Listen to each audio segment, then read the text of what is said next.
High school mathematics में आज आपको 13 और 14 नंबर क्वेश्चन एक्सरसाइज 5.2 में मैंने आपको बताया था। उसके बाद आगे आपको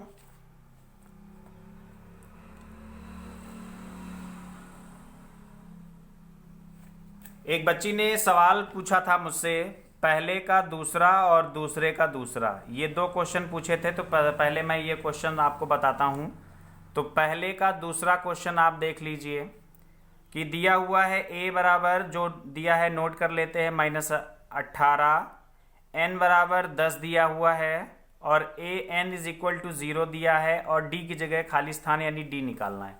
तो फार्मूला होता है इसका an is equal to a plus n minus 1 into D. an की जगह 0 इज इक्वल टू a की जगह -18 प्लस n की जगह 10 माइनस a, क्योंकि n बराबर 10 है तो यानी 9 और d निकालना है, d करेंगे तो 9d is equal to 18 minus में उधर जाएगा प्लस में, तो d इज इक्वल टू 9 दूना 18, d इज इक्वल टू 2 आ गया। ठीक है, तो ये तो हो गया पहले का दूसरा। दूसरे का दूसरा देखिए, समांतर श्रेणी यानी AP दे रखे हैं कौन सी, -3, -1/2, 2 का 11वां पद बताना है। ठीक है, 11वां पद बताना है।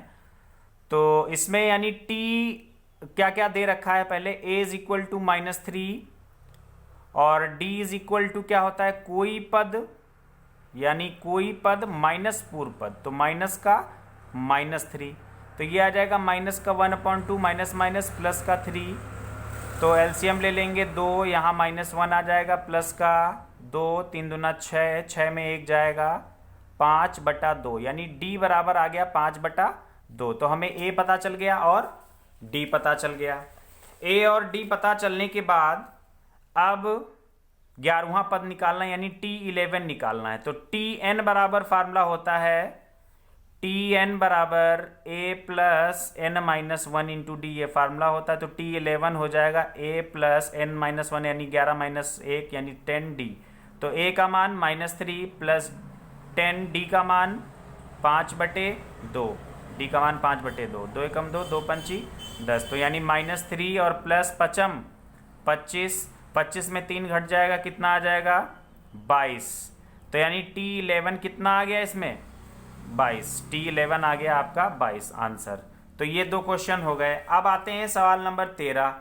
3 अंकों की कितनी संख्याएं 7 से विभाजित होंगी। समझिए सवाल को, छोटा सा सवाल है लेकिन ट्रिकी है। तो सबसे पहले तो हम ये जाने कि 3 अंकों की सबसे छोटी संख्या 100 होती है, 3 अंकों की सबसे बड़ी संख्या 999 होती है।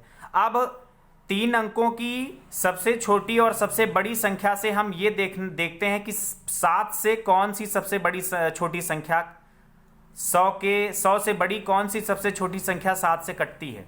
तो 7 से हमने पाया कि 105 जो है वो 7 से कटना प्रारंभ होती है।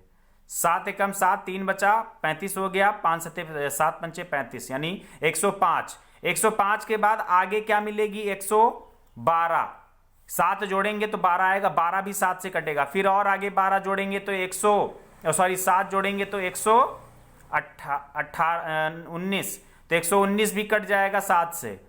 ठीक है, इस तरीके से डाट करके अगर हम आगे बढ़ें, अब हम देखें कि लास्ट में सबसे बड़ी संख्या कौन सी होती, 999, यानी 999 से छोटी कौन सी संख्या 7 से कटती है। तो हम 7 से काट के देखा हमने, तो हमें 994 मिली। 994 7 से कटती है, 999 से छोटी में। अब हमें ये समांतर श्रेणी पता चल गई। अब इस समांतर श्रेणी में प्रथम पद तो 105 हो गया, सर्वांतर जितने से कटता है साथ ही तो सर्वांतर होगा भाई, कोई पद माइनस पूर्व पद करोगे तो साथ ही तो आएगा। और यहां पर n हमें नहीं मालूम है, यानी कितने पद हैं ये नहीं मालूम, यही तो पता करना है। लेकिन हमें ये मालूम है कि l यानी अंतिम पद जो है वो 994 होगा। तो n बराबर क्वेश्चन मार्क, फार्मूला होता है an, या इसी को हम l बोलते हैं या इसी को हम tn बोलते हैं, a plus n minus 1 into D हो जाएगा। तो l बराबर 994 is equal to a 105 plus n पता करना है n माइनस 1 और d की जगह 7, तो ये आ जाएगा 994 और माइनस का 105 उधर जाएगा is equal to 7 n minus 1, घटा देंगे 9 यानी 105 घटाएंगे तो 14 में 5 जाएगा 9, और यहां बचेगा 8, 9 में 1 जाएगा 8, इज इक्वल टू अपॉन में 7 आ जाएगा, n-1 आ जाएगा। 7 से इसको काट दें, 7 से क्या ये कटेगा, कट जाएगा।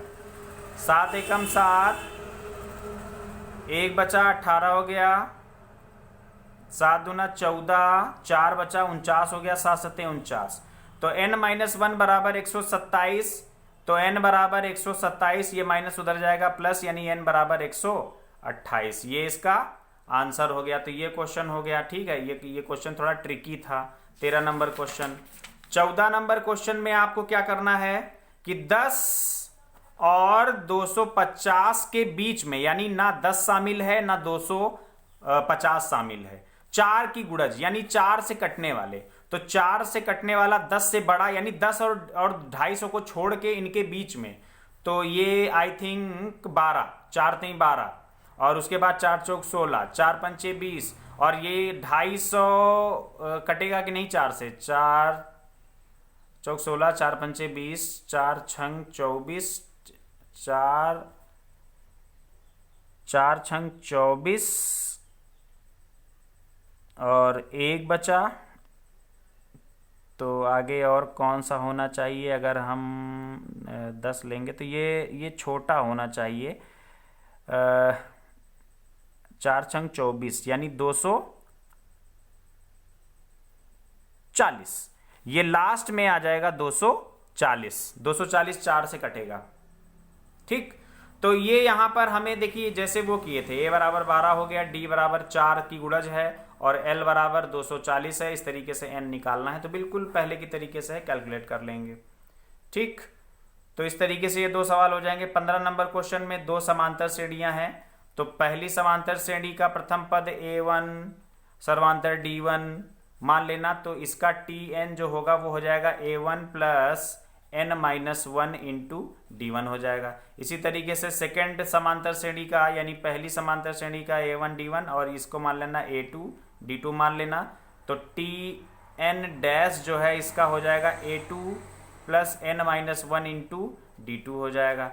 जबकि क्या रखा है, ये दोनों बराबर हैं, यानी tn is equal to tn dash, तो इसको tn यानी a1 plus n-1 into d1 is equal to a2 plus n-1 into d2, ये इक्वेशन बनेगी। अब इस इक्वेशन में सारे मान दिए हैं।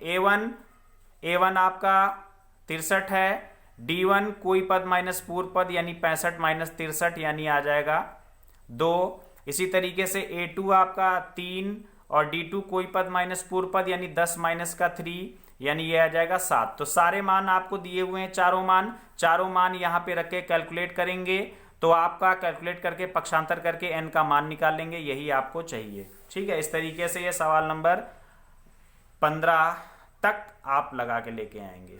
Okay, thank you.